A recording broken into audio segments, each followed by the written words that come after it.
Very nice.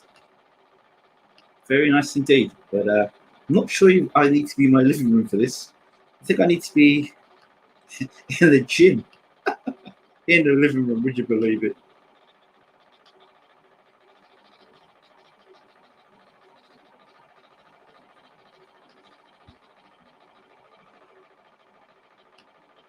That's more like it. We're in the gym now. Good morning, good afternoon, good evening, and welcome to BWTM Sports Gaming.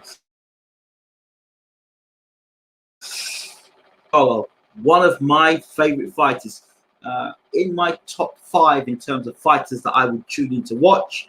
Good evening to you all. I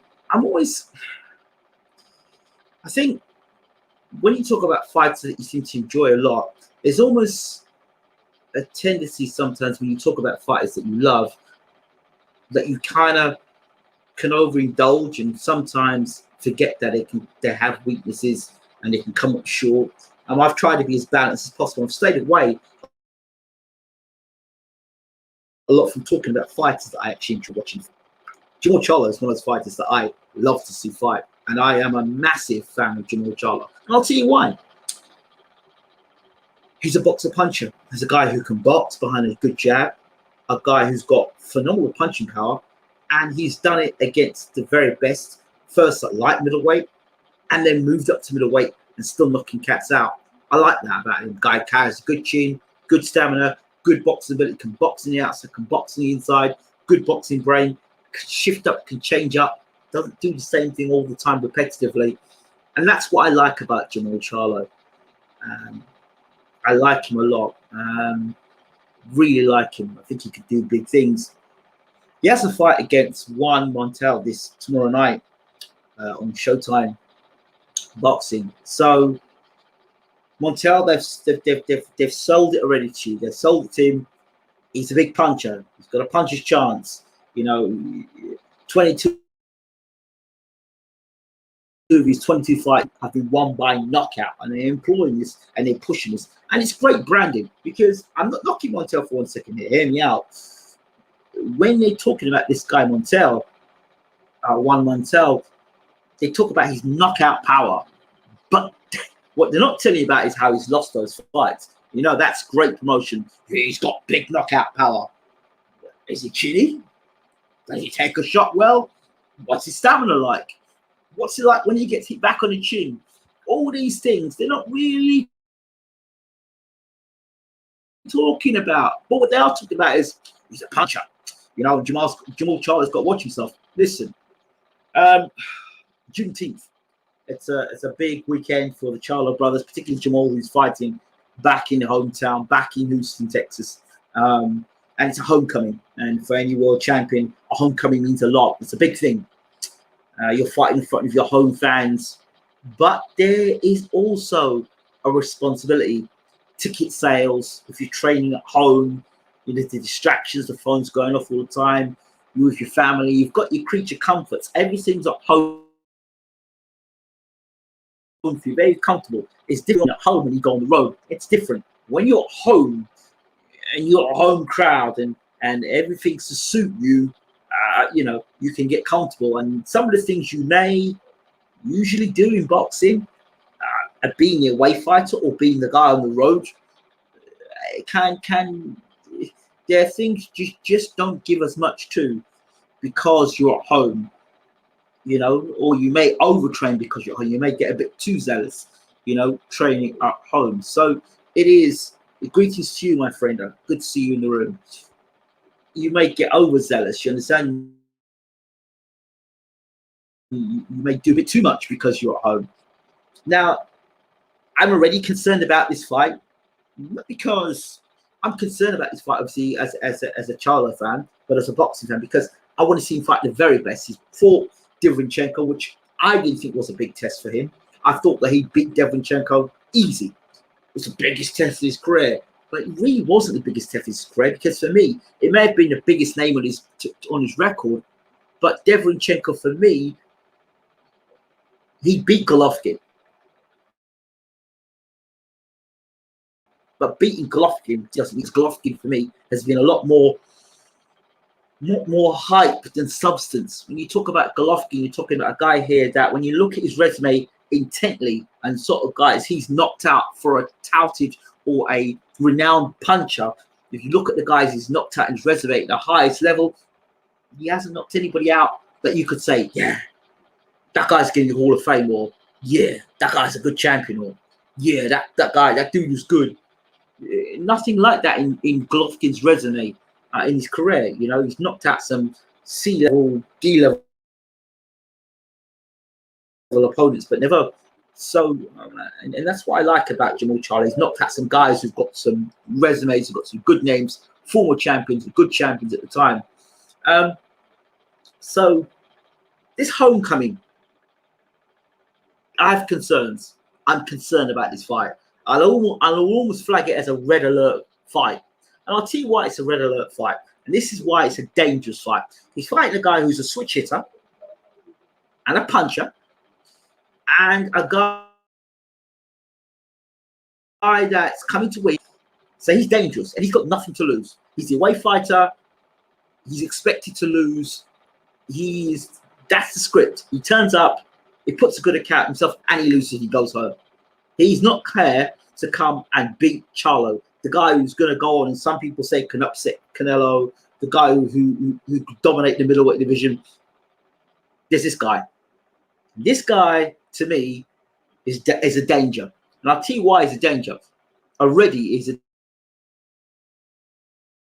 danger. Now, I think he's a danger. And Charlo might just take his eye off the ball. He might not train the same intensity because he's at home, or he may overtrain and try and do things that he wouldn't usually do in a fight, like maybe overextend or try and get a guy there quicker than he should because he's trying to put a show on.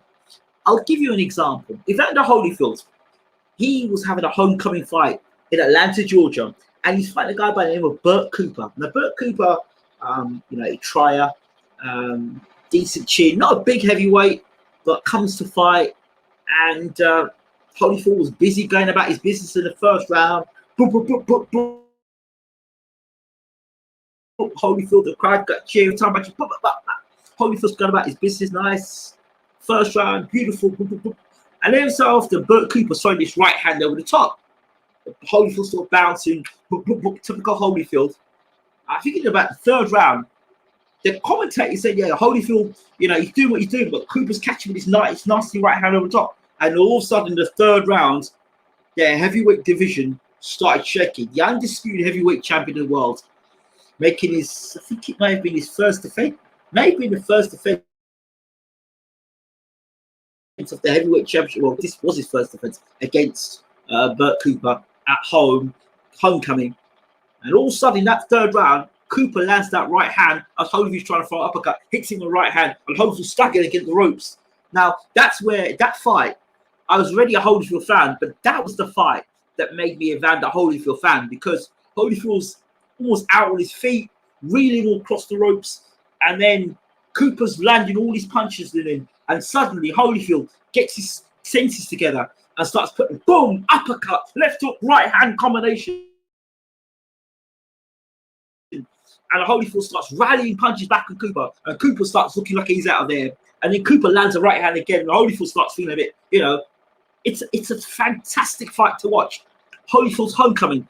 On paper, Burt Cooper, Evander Holyfield, former cruiserweight, undisputed cruiserweight champion of the world, current heavyweight champion of the world.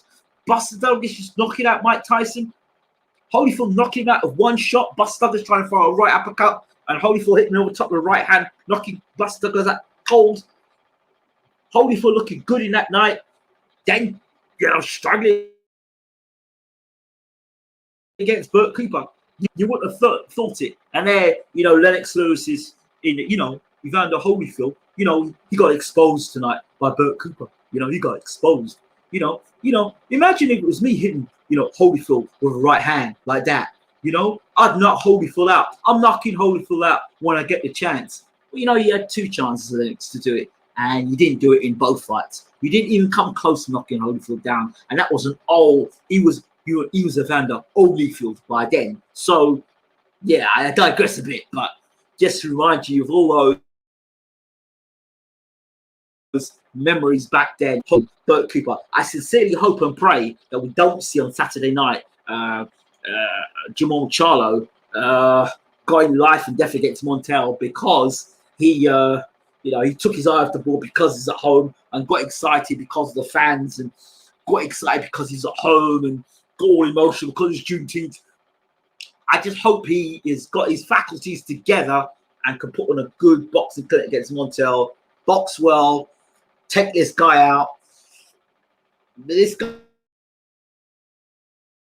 guy is awkward. He's not come forward fighters. He can switch from orthodox to southpaw and he can punch. So there's some danger there. I would like for this fight for Charlo to take a look at this guy, be a little bit more cautious because of everything else that's going on. Of course, he also could fight nervous as well because he's at home as well. But then he could say, you know what, I'm going to go out there and try and take this guy out and run into something. He's a tremendous boxer, puncher. He's in my pound for pound list, regardless of what anyone else thinks. He's in my pound for pound list. But he needs to be careful in this fight because this is the sort of fight right here tomorrow night is the sort of fight that could scupper plans completely. Don't say I didn't tell you. He should get past Montiel without too many problems. But a big puncher who's got nothing to lose, a switch hitter, and you're in your hometown, and guess what? You've just missed weight. Jermall Charlo might be 0.6, but that's not what I want to be seeing as a Jermall Charlo fan. I don't want to be seeing my champion missing weight. I want to see him bang on the scales and everything is A-okay.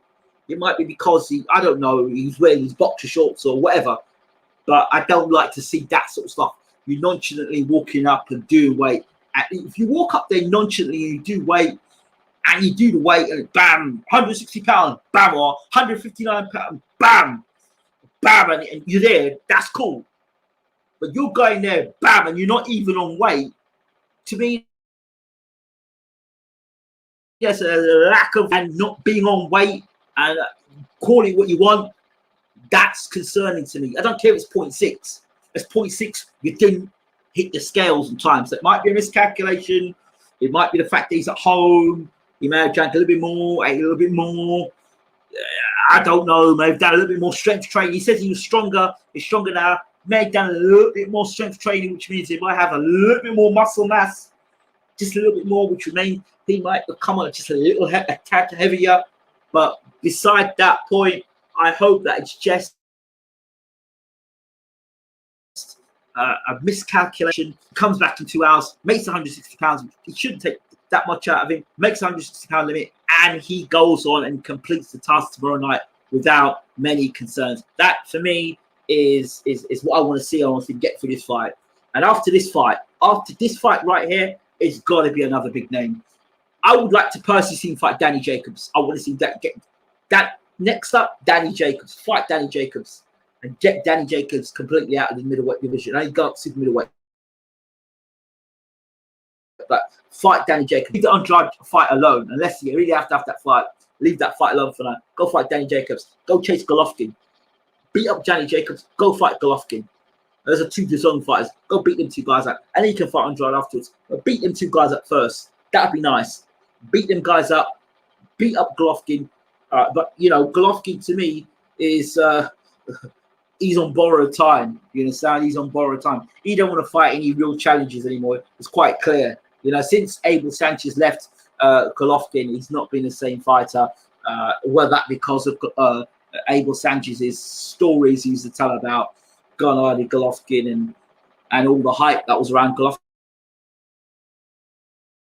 He did a great, great job with Gennady Golovkin. Even if it was just a hype man he was doing, he did a great job with Gennady Golovkin because he made people believe Golovkin was great and Golovkin was a good fighter.